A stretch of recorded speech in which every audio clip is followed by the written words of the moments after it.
4,600 RPM. Thank you very much. Now we'll run the B-axis head spindle.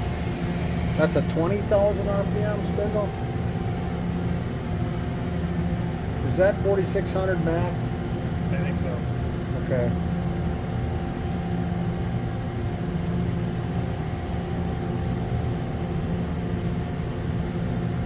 Now this is a 20,000 RPM B-axis.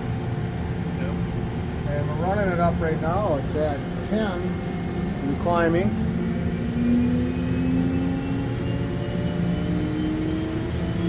That's 20. There's 20.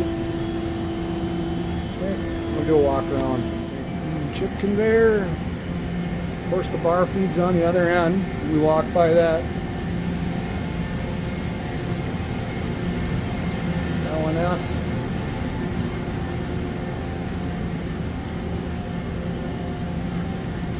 Thank you so much for watching.